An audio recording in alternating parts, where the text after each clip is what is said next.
So, I've decided for the rest of this week leading up to Halloween, I was going to read one of the many Gremlins storybooks I own. Just for fun. So I've got 7 of them, one for each day. So that's what we're going to do. As you can see, I really do love Gremlins. So I love Gremlins so much, I'm going to share these stories with you. So today, we have Gremlins, The Gift of the Mogwai. Story 1. This was a set of 5 that also came with read-along records. We're not going to use the read-along records because I have no idea what condition they're in, and I don't own a record player. So, this is the story of The Gift of the Mogwai. You can read along with me in your book. You will know when it's time to turn the page when you hear the chimes ring like this. And that's where the chimes would ring. But again, we're not using the record. So, it was Christmas time, and Rand Pelso needed a gift. Uptown. Busy shoppers rushed here and there, buying ties and toys and other typical presents.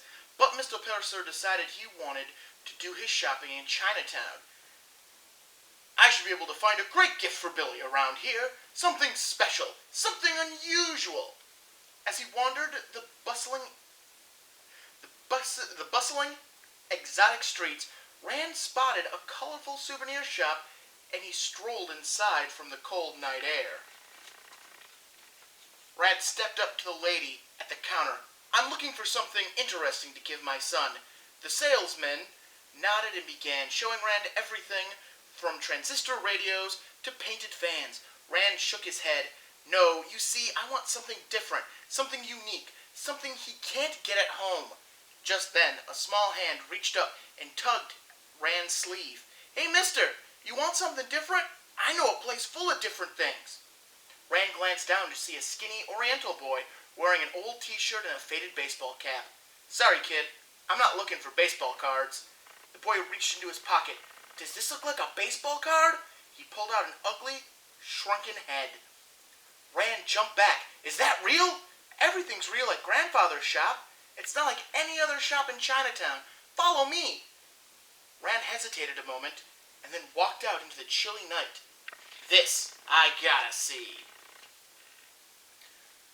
The boy led Rand through a maze of smoky, narrow alleyways and down wet cobblestone streets to a curie shop on a dead-end street.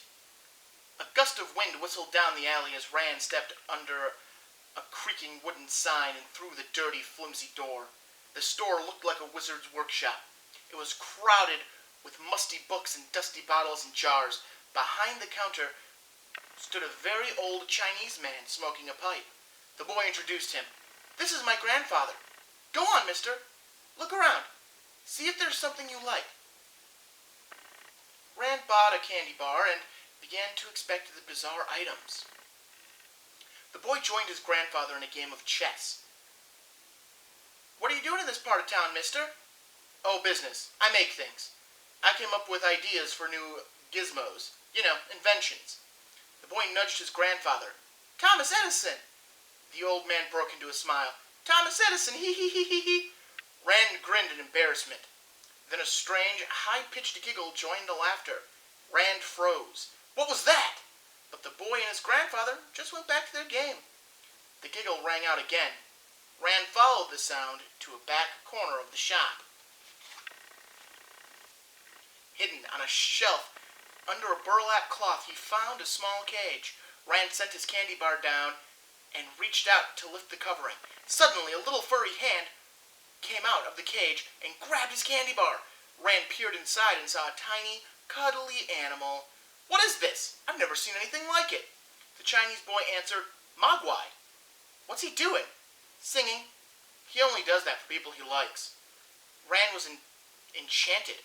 "How much do you want for it?" The old man shook his head. "Mogwai not for sale." "Ah, come on. My son Billy would love it here. Here.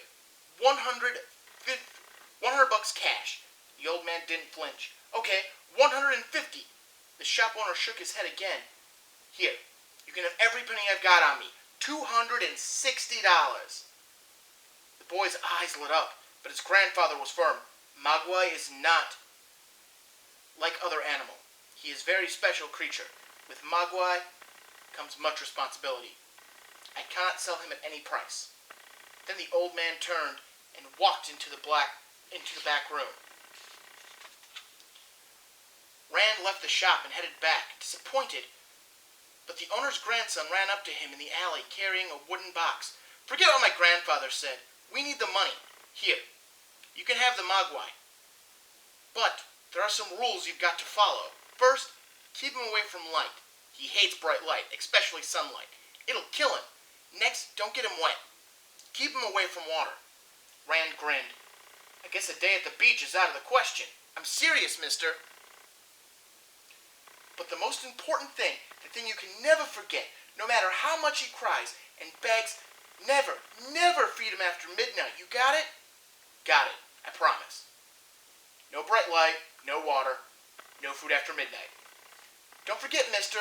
The boy ran back inside with Rand's money, leaving Rand very pleased with his successful search.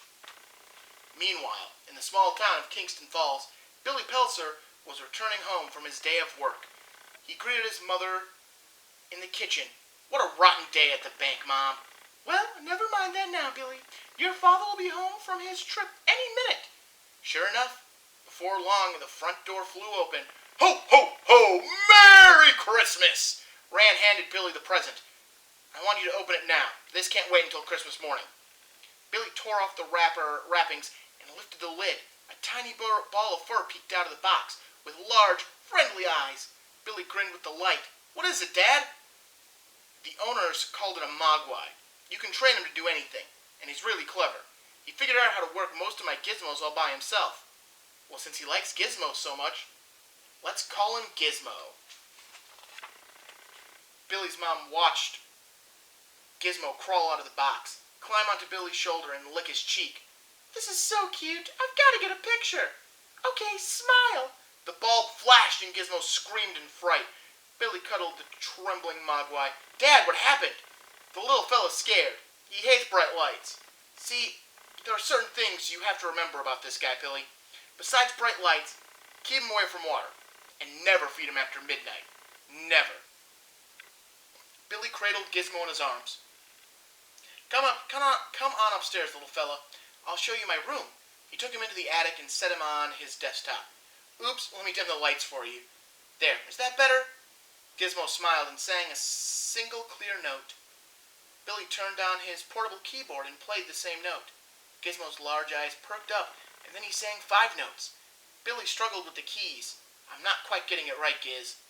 Billy watched the little Mogwai lean over the keyboard and play the 5 correct notes. Haha, thanks, Gizmo. He placed a big red Santa hat on him, on the Mogwai's tiny head. There, can you say ho, ho, ho? Gizmo couldn't figure why Billy was laughing. Billy saw Gizmo's puzzled look. I thought I skipped a page.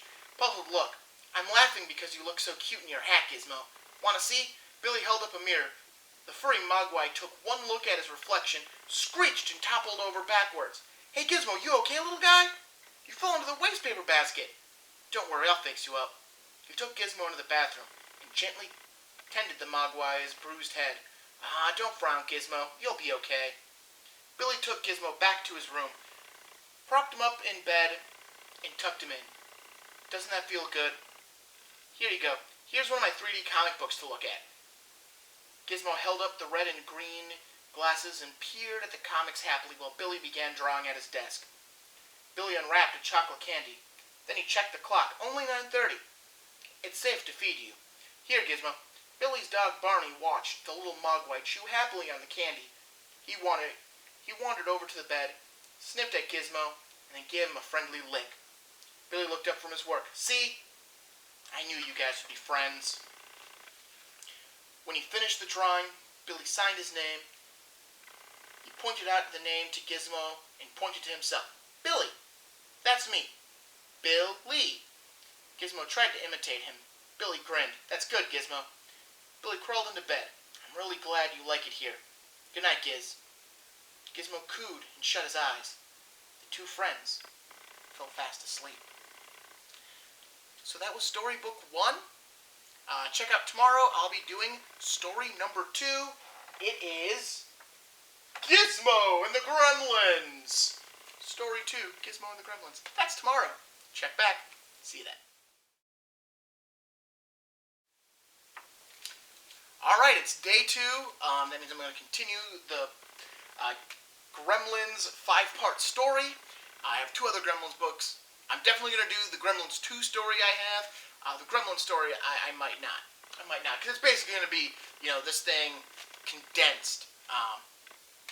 This whole part story. Condensed. So, maybe I'll do it, maybe I won't. We'll see.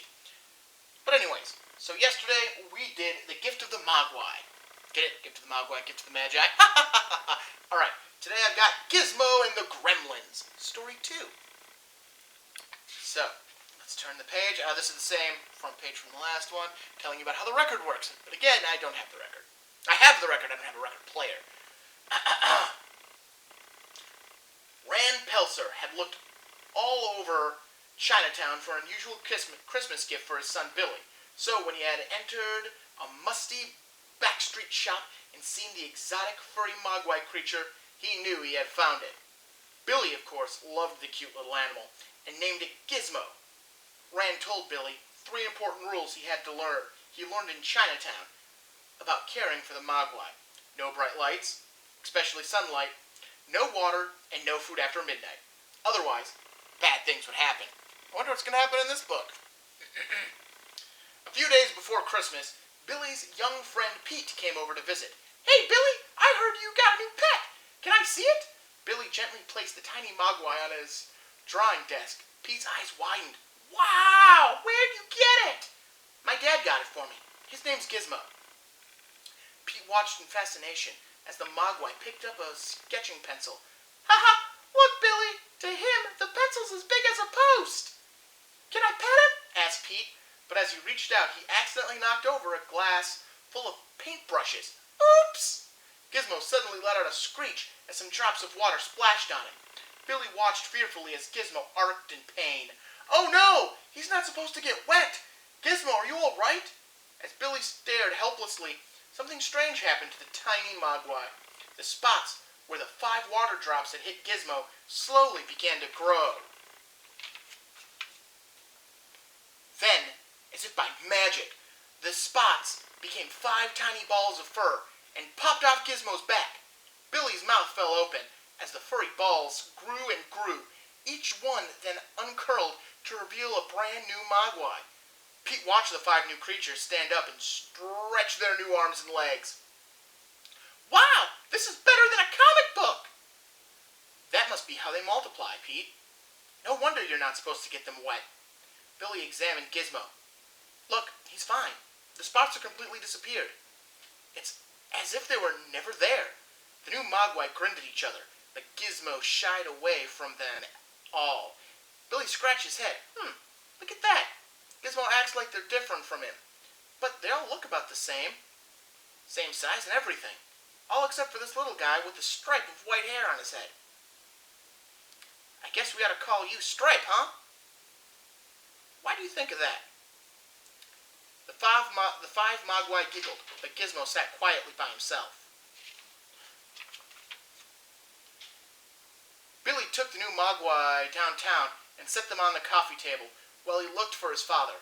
"Dad, we got Gizmo wet. I think you'd better look at what happened."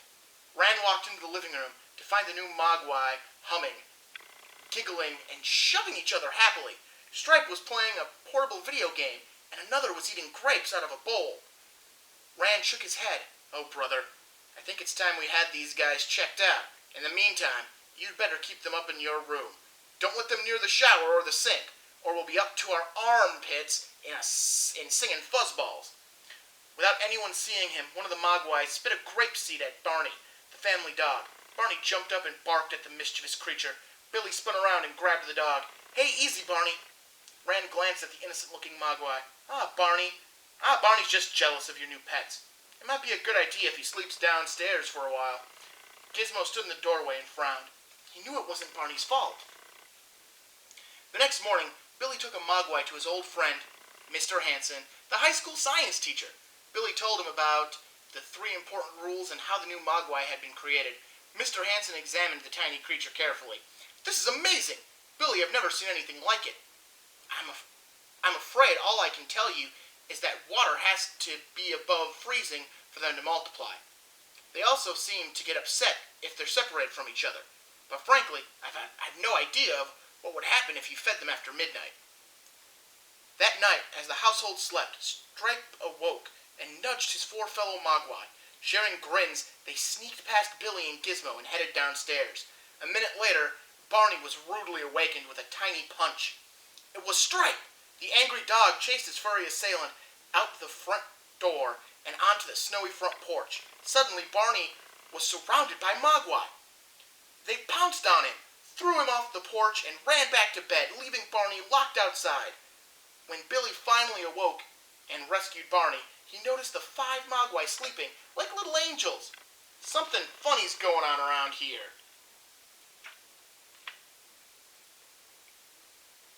Late the next night, when Billy was working on a drawing, Stripe and his gang began to whine. "Hey, what's with you guys? You already had dinner."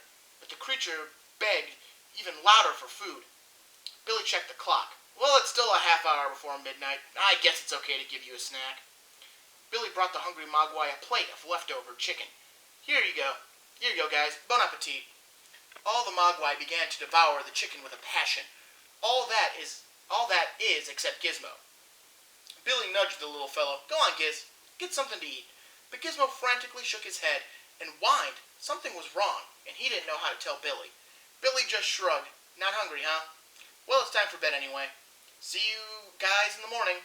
But Gizmo was too scared to fall asleep. He knew it was after midnight. He had seen Stripe unplug Billy's clock. The next morning, Billy awoke to find the 5 new Mogwai gone. In their place were 5 large, sticky green pods. Billy kneeled and examined the strange football-shaped shells. "Wow, these look like big cocoons or something. What's going on here, Gizmo? You know, don't you?" Gizmo just stared at the pods in terror. His tiny eyes filled with fear. Billy quickly dressed for work. "I've got to go now, Giz. Keep an eye on these things for me until I get back. See you later." The shadows grew long in the attic as evening approached. Gizmo still watched the silent pods in horror. Then one of them quivered. Its surface began to bubble and crack. The same thing happened to a second pod. Then the third. The pods were hatching. Gizmo shuddered as green smoke hissed out of the widening cracks. Then, with a final burst, the pods opened and out crawled 5 horrible creatures. Gremlins! Gizmo backed away as clawed, scaly hands began to reach for him. That evening, when Billy got home from work, he found the house was a mess. The Christmas tree was knocked over, and the kitchen was a shambles. Billy had an awful thought. Oh no, could this be the pods? He raced up to the attic, his heart pounding. There, he found the same story. His room was devastated. The door was off its hinges, furniture was smashed, and papers were everywhere. Even his girlfriend's picture lay broken on the floor. Then he noticed the torn, empty pods. They've hatched, and whatever was inside these things is big and strong and mean. They're sure not cute and cuddly like Gizmo anymore. Gizmo? I forgot all about him! Billy searched the room frantically. Gizmo! Gizmo! Where are you? There was no answer. Billy looked at the vicious destruction of his room, and he thought about his helpless little pet. He slumped into a chair, shaking his head. Oh no. How could they? Not Gizmo. Suddenly there was a tiny squeak from the clothes chute. Billy rushed across the room, dug through a pile of shirts, and lifted a furry bundle. Gizmo, you're alive! The tiny Mogwai hugged Billy warmly. I'm really glad you're safe, Gizmo. But as long as those terrible creatures are on the loose, no one is safe. It's up to us to find them, Gizmo. And that's the end of Book 2. Gizmo and the Gremlins. So don't forget to check out tomorrow, where I'll be reading Book 3, Escape from the Gremlins. See you then. Alright, welcome to day 3 of Martin reading Gremlins books. We've gotten through 2 of them. Today we have Escape from the Gremlins. Don't forget, these are based on the great motion picture Gremlins. I have a VHS copy of right here. So yeah, if you want to see the movie, it's Gremlins. Good time, good time. So, let's get started with Book 3. Escape from the Gremlins.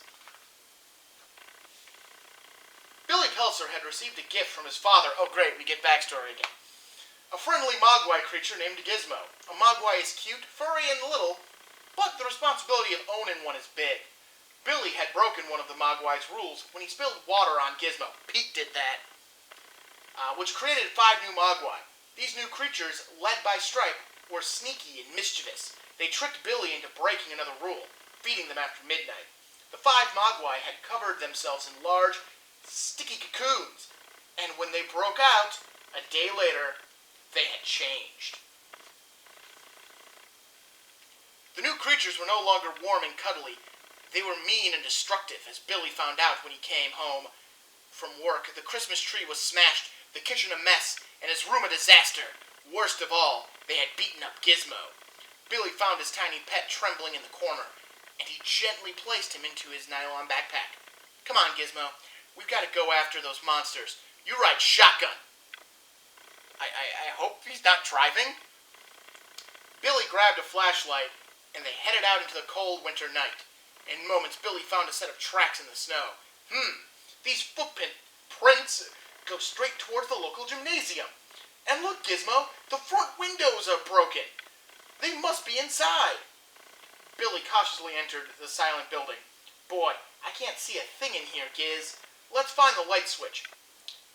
His footsteps echoed in here, ominously, as he stalked across the empty gymnasium. I knew they're in here somewhere, Gizmo. Something shot out at him. What's that? Oh, Hugh, it's only a basketball. A jeering, high-pitched laugh filled the building. Billy gripped his flashlight. The creature is toying with me, Gizmo. He could have attacked, but he didn't. The nasty laughter suddenly stopped. It was deathly quiet. I think I see the light control box, Gizmo. Now we'll fix him. Billy approached the electrical cabinet, opened it. Crouching inside the box was Stripe. Only now he was no longer a furry little Mogwai. He was bigger and vicious looking. He still had his white stripe, but his fur had been replaced with hard, scaly armor. Instead of paws, he displayed sharp, 3-fingered claws and a huge mouth filled with pointed, gleaming teeth wrapped around his face and a wicked grin. Stripe had become a gremlin. Stripe leaped straight at Billy, knocking him down and turning Gizmo out of the backpack. With one mighty swipe of his muscular arm, the gremlin shredded Billy's sweater. Stripe stood over Billy as if to attack again, but he didn't. Instead, he just smiled wickedly, cackled one last hideous laugh, and leaped off in the opposite direction. Suddenly, Billy realized where Stripe was headed. No! Don't jump in the swimming pool! Stop! It was too late. The gremlin had splashed into the water. Billy sprang to his feet. This is awful, Gizmo. The water will react with Stripe's skin, and he'll multiply. Soon, there'll be thousands of gremlins. Already the water was bubbling with the creation of new creatures. Soon the pool churned and boiled, and countless gremlins multiplied faster and faster. Billy picked up Gizmo and raced to the door. We've got to get help. We've got to get help, Giz. We won't be able to stop them alone. As Billy stumbled outside, he heard Stripe's familiar gremlin laugh, only now it was multiplied by the hundreds. Billy ran all the way to the police station. Quick! The town's in danger! The gym is full of these gremlins! Oh yeah? Like this one here? A policeman grinned at harmless little Gizmo. He sure looks mighty ferocious to me.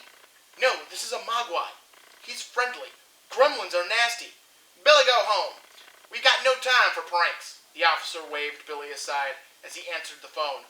He listened briefly and then turned to his partner. Freak accident. Seems an animal yanked down one of Mrs. Nager's outdoor Christmas lights. Billy interrupted. That was no accident. It was the gremlins. Billy was right. The town was being overrun by gremlins. The police switchboard lit up as more and more people called in. This is Mrs. Deagle. I demand you do something about these creatures outside my house. They're scaring my cats and making me upset. The phone rang again. Something's inside the mailbox on the corner. It's throwing out all the letters. Hurry, please!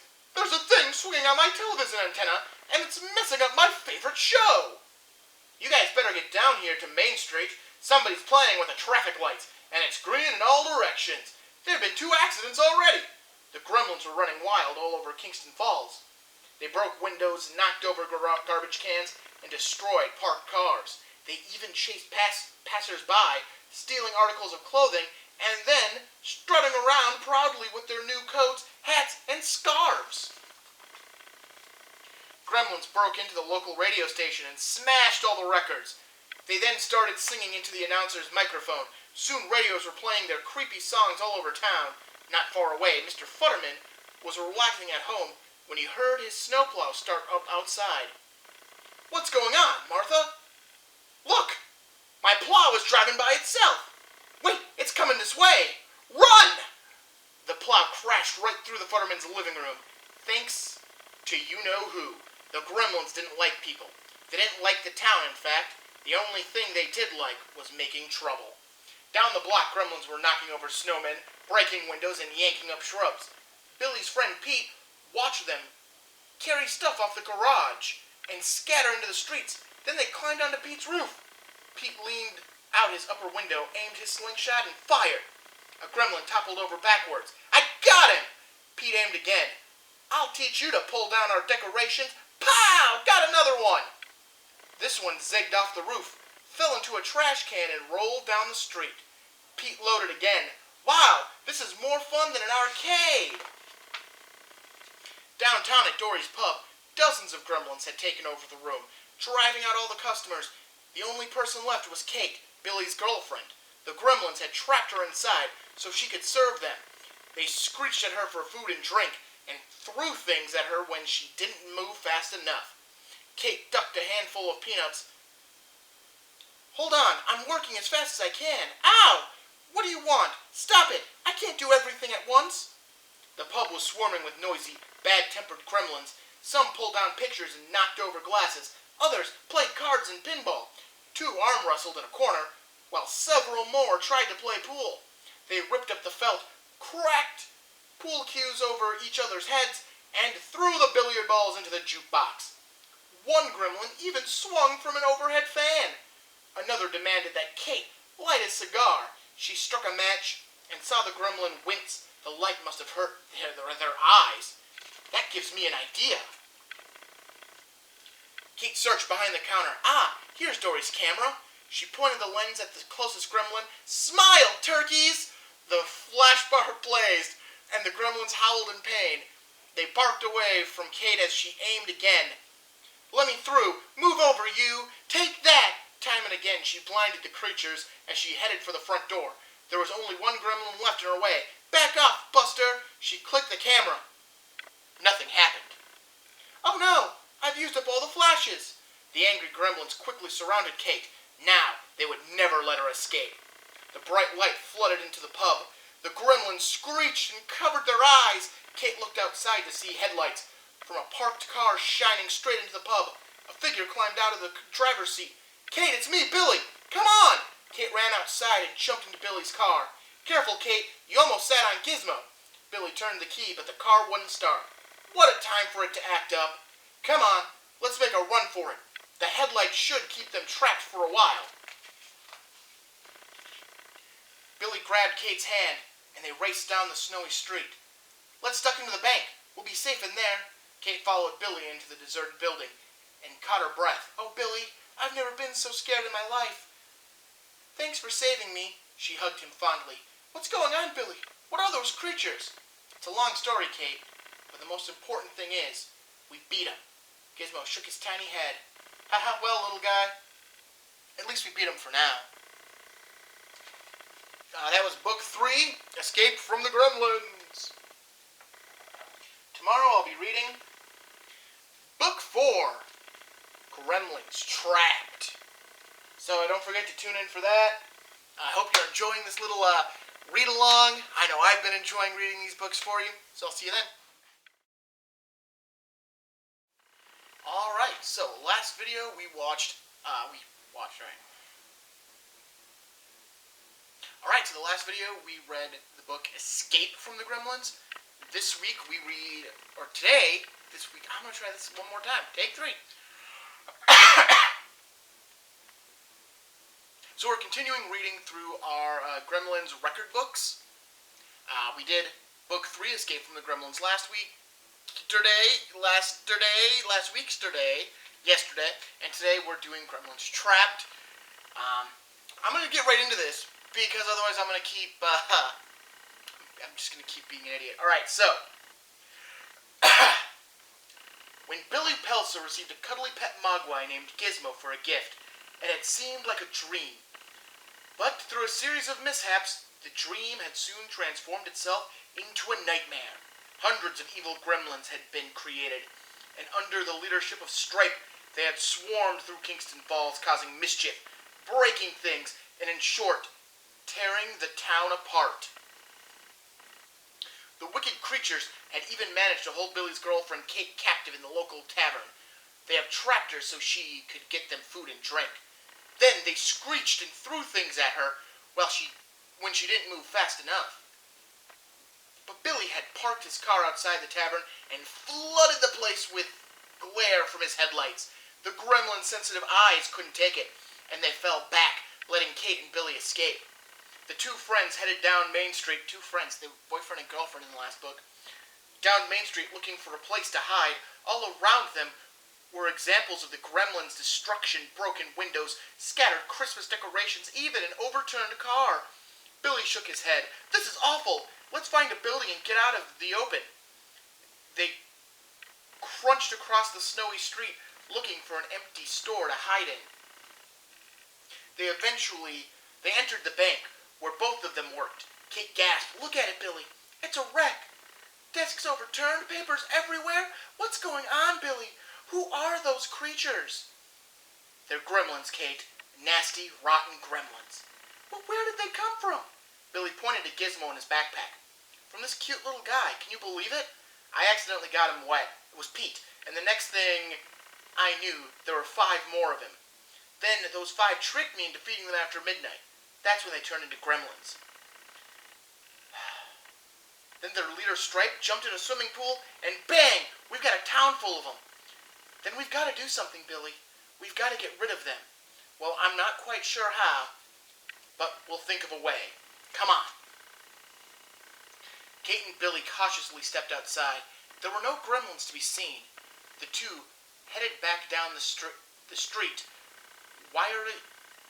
warily looking for signs of the evil creatures. Billy, the town was packed with gremlins a while ago. Now we can't find a single one. Where did they go? I don't know, Kate. Gizmo popped out of the backpack and sniffed the wind. Then he squeaked and pointed towards the local movie theater. Billy's eyes lit up. Of course! They're all in there. It's almost morning. And the daylight can kill them. Kate nodded. So what better place to hide from the sun than in a big dark movie theater? Billy patted the mogwai fondly. Good work, Gizmo. Slowly the group approached the building. Billy glanced at the torn posters and the smashed ticket booth. Yep, they're here. All right, come on. Huh? You mean we're going in there with them? You got it. Billy carefully entered the empty theater lobby. Look at this place, Kate. It looks like a riot just took place. All the candy and popcorn have been taken, and there are cups and wrappers everywhere. Wait, Billy, listen. From inside the theater came a loud screeching. Kate and Billy peered through the small window in the theater door. There they are! Hundreds of them! Yeah, they've got a movie showing, and they're carrying on like spoiled kids. Billy was right. The gremlins were running up and down the aisles, yelling, singing to the music, dumping popcorn on each other, and filling empty candy boxes. They're all in here, Kate. Now is our chance to get rid of them. You used to work here. Where's the boiler room? At the back of the theater. Why? What are you planning? Billy punched his hand. We've got to destroy the theater. As Billy and Kate and Gizmo headed for the back door, the ringleader Stripe stepped into the lobby. He wanted some more food. The hungry gremlins searched the candy counter in frustration, but there wasn't a crumb to be found. Suddenly, something caught his eye. In the department store window across the street was a large display counter loaded with candy. In a flash, the greedy gremlin was out of the theater and into the store. Meanwhile, Kate led Billy behind the movie screen to the theater boiler room. "The building's furnace is in here." Billy found the fuel line and turned it on. "If I can fill the place with gas, we can cause an explosion." Gas hissed quickly into the room. Even Gizmo had to cover his mouth to keep from breathing the fumes.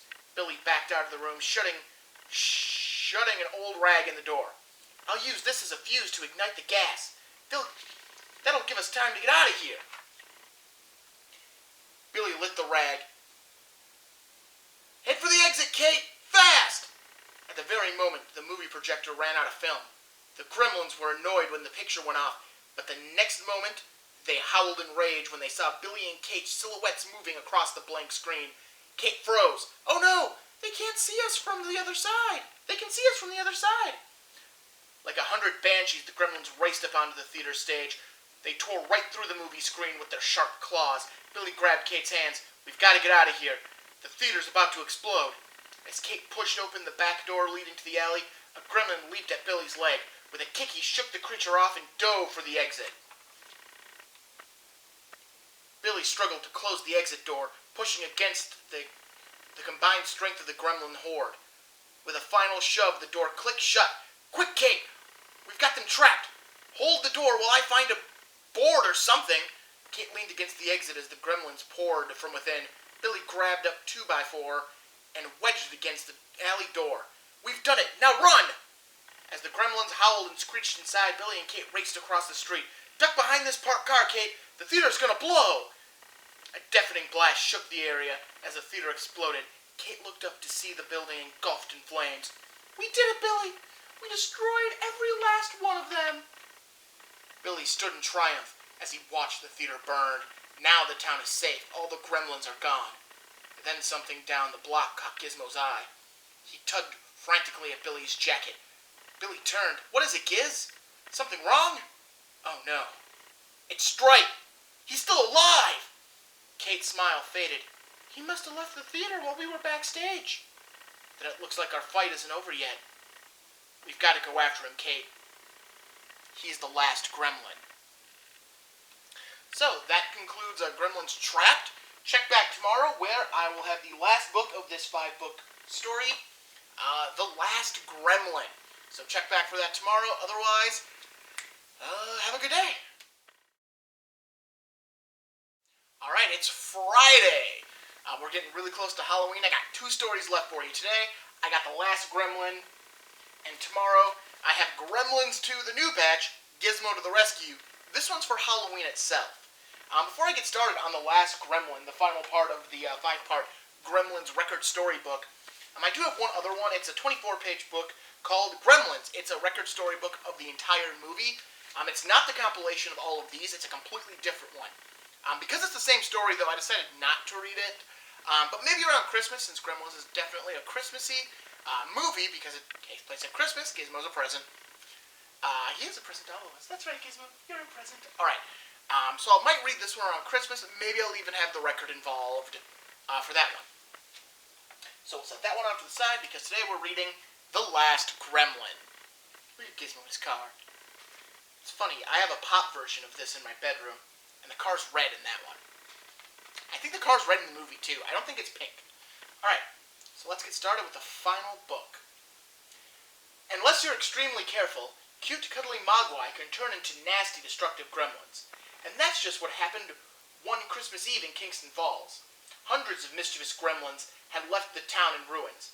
They had broken windows, caused traffic accidents, wrecked the local tavern, and even crashed a snowplow into a house. Billy Pelser, his girlfriend Kate, and Billy's pet Mogwai Gizmo had tracked the creatures to the local movie theater, where they had hidden inside from the sun, which could destroy them. With Kate's help, Billy found a way to destroy the theater full of gremlins, but his heart sank when Gizmo frantically gestured across the street. Oh no! There's Stripe, the nastiest of the bunch, in front of the department store. Stripe stared at the burning theater and then scowled at Billy. Kate shuddered at the vicious look in Stripe's eyes. Look, he's heading into the store. Billy gritted his teeth. I've got to go after him. He's the last gremlin. Billy and Kate raced across the street and climbed through a broken window. They tiptoed into the store. Billy handed his backpack to Kate. "You take Gizmo and find the lights." Billy grabbed a baseball bat and squared his shoulders, ready to face the sneaky gremlin. Gizmo whined, "Sorry, little guy. I go alone on this one." Kate gently touched his hand. "Be careful, Billy." "I will." And with that, he crept into the darkness. Slowly, Billy edged his way from aisle to aisle in the dark, straining to hear or see some trace of Stripe. And then, not far from where he stood, Billy heard a buzz. He grasped his bat tight and carefully moved towards the sound, inching towards the toy department. Suddenly, something attacked his feet. He leaped back. Whew! It's only a toy robot. A playful duck waddled towards him. A tiny soldier trotted in circles. A little train chugged into a wobbly bear. The whole floor was moving with toys, but there was no sign of Stripe. Billy moved on, unaware that Stripe was hiding in the power tools section. Billy rounded the corner and stopped just in time. Out of nowhere came a circular saw blade, zooming past him. It dug itself into the wall. That was close! Only a second later, out spun another blade. Billy swung fiercely and batted it aside. Losing his balance and stumbling backwards, Stripe cackled, mocking Billy. As in an instant, Billy picked himself up. "Come out here, Stripe!" But Stripe was gone. Billy followed the faint sound of Stripe's high-pitched giggle across the store. But as he entered the TV stereo section, there was only unnerving silence. Billy looked cautiously around. Hundreds of blank TVs stared back at him. Nothing moved. Suddenly, a television flashed on. Stripe's face snarled at Billy in a giant close-up. Billy angrily smashed the screen with his bat. "You might as well show yourself, Stripe.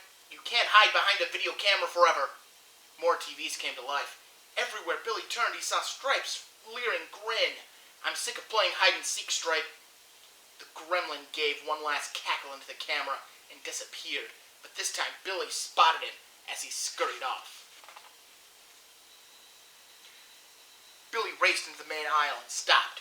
Suddenly, Stripe zoomed in front of him on a tricycle, tripping him. The jeering gremlin tore off into the sporting goods, with Billy not far behind. Stripe quickly grabbed a crossbow. He turned and fired. Ducking, Billy threw himself painfully to the ground. Stripe wasted no time loading a second arrow. Billy lay hurt on the floor as Stripe stalked menacingly towards him. Meanwhile, Kate had found the control booth. "There are hundreds of switches, and I can't read all the labels. I guess I'll just have to turn everything on." In an instant, the store came to life. Fans spun, saws whirled, and dishwashers churned. But most importantly, the lights came on. Stripe suddenly screeched in pain. He dropped his crossbow and covered his eyes. He floundered helplessly, looking for darkness. Billy stood up. "Good work, Kate. You've blinded him. Now, we've got him." Then, something strange happened. Stripe stopped. His ears peeked up. With sudden determination, he darted off into the direction of the garden department. Billy was confused. What's he doing now? Where's he going? Then Billy heard what Stripe had heard, and he had realized where the gremlin was heading. "Oh no! Kate, there's a huge electric water fountain in the greenhouse. Stripe's going to jump into the water. Turn it off, or he'll multiply, and soon there'll be a hundred more gremlins." Kate frantically searched for the shut-off switch. "Which one could it be, Gizmo?" There was no response. "Gizmo? Oh no! Gizmo's gone! Where'd he go?" Stripe stood in triumph under the shower of water. Billy watched helplessly. Already bumps were forming on Stripe's body, and soon the bumps would turn into new gremlins. And once the process started, no one could do anything to stop it. Then, from out of nowhere, Gizmo raced towards the greenhouse in a toy car. Billy watched in amazement. What's this little guy gonna do? Toy car's red. It's red! It's red! Alright. Gizmo spun around a corner and crashed into the greenhouse wall. The car flipped over and the tiny Mogwai rolled out. He looked feverishly around, then raced to the cord, holding the canvas cover of the skylight. Using all his might, he struggled to untie the knot.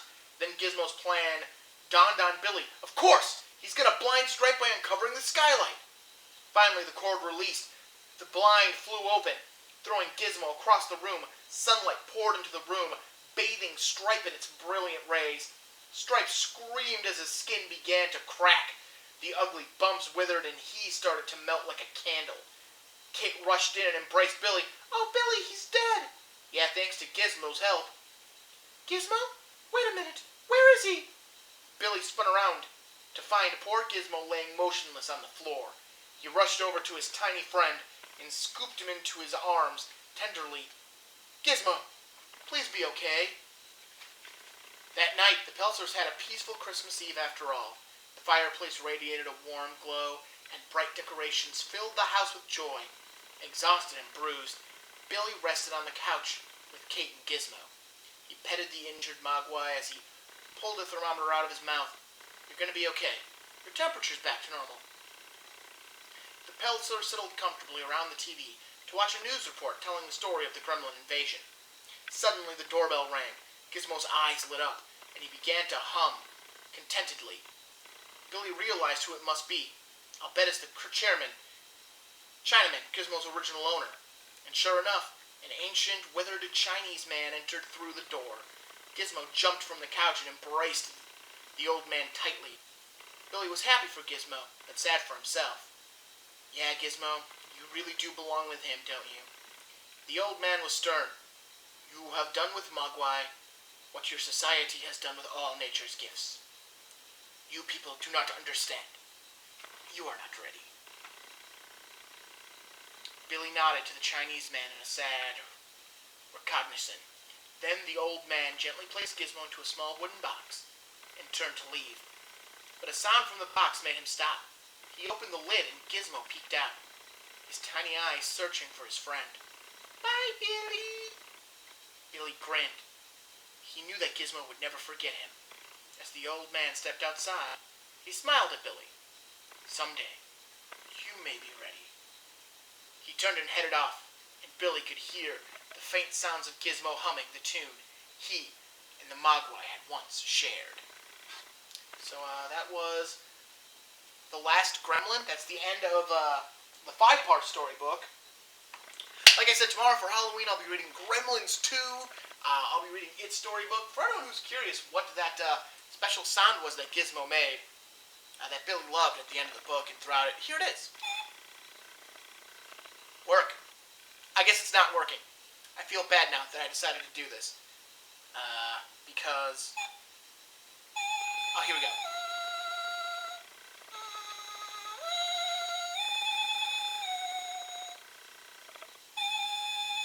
So yeah, so that's Gizmo's song. I hope that would work quicker, but oh well. So tune back tomorrow, and I'll see you then. Happy Halloween, ladies and gentlemen. I have the final Gremlins book right here in my hands. It is Gremlins 2, The New Batch. Gizmo to the rescue.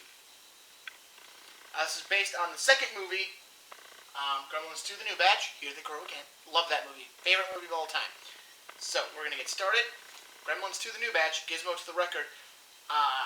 This one is not a record book. This one doesn't have a record with it, so at least I don't have to worry about that. So let's get started. Gizmo, the good Mogwai, was in a tight spot. He had been captured by evil gremlins who had taken over the Clamp Center, a tall office building in the heart of New York City. They had destroyed almost everything in sight, and now it was Gizmo's turn to be destroyed. An extra mean gremlin named Mohawk was the leader. As the gremlins hooted and jeered to put his face next to Gizmo's arm, and said in gremlin talk, "Goody, goody, Two Shoes. Gizmo, you too nice. But we put you back on right track. Ha ha ha ha ha ha ha." A chill went up Gizmo's spine. What was Mohawk talking about? He wondered. As if in answer to his silent question, George, one of the gremlins, giggled and pointed to a toy store on the lobby floor of the Clamp Center.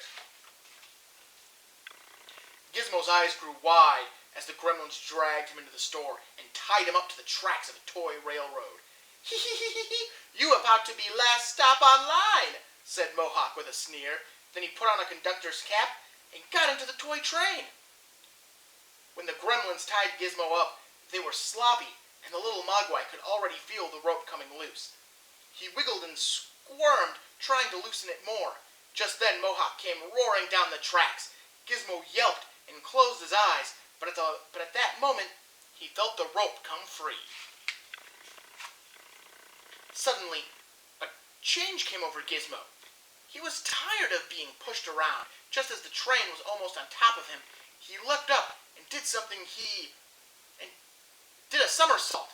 He bumped right into George, and the nasty creature went down with a grunt.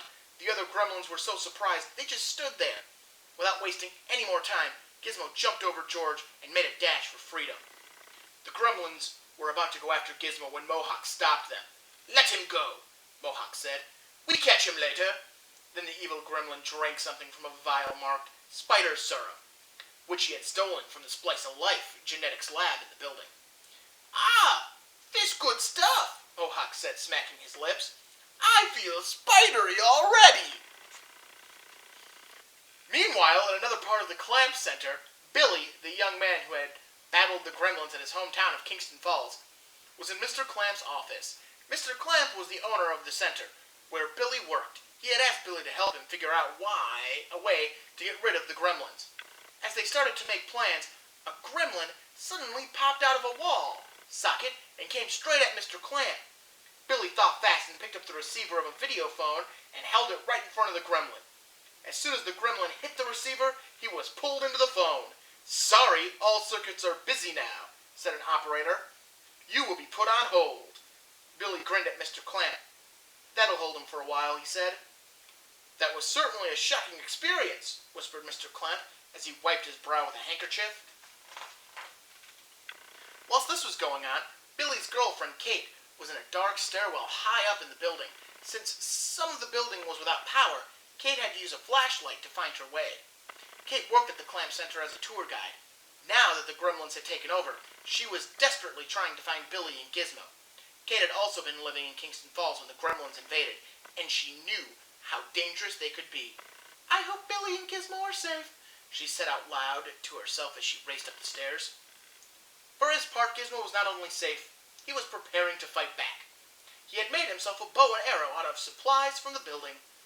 He was singing some magical Mogwai chants over the plunger arrow. When he had finished singing, Gizmo held his weapon in his hand and gazed at it. His cute little face took on a stern expression. "Gizmo ready for anything now," he murmured to himself. At the same time, Marla, Billy's boss, was trying to get out of a dark office in the area of the building that Kate was in. She became trapped up there when some of the lights went out. As she made her way to a hallway, she suddenly found a path blocked by a huge spider web. The strands were so strong she couldn't break them. Her heart was pounding as she looked around for another way out.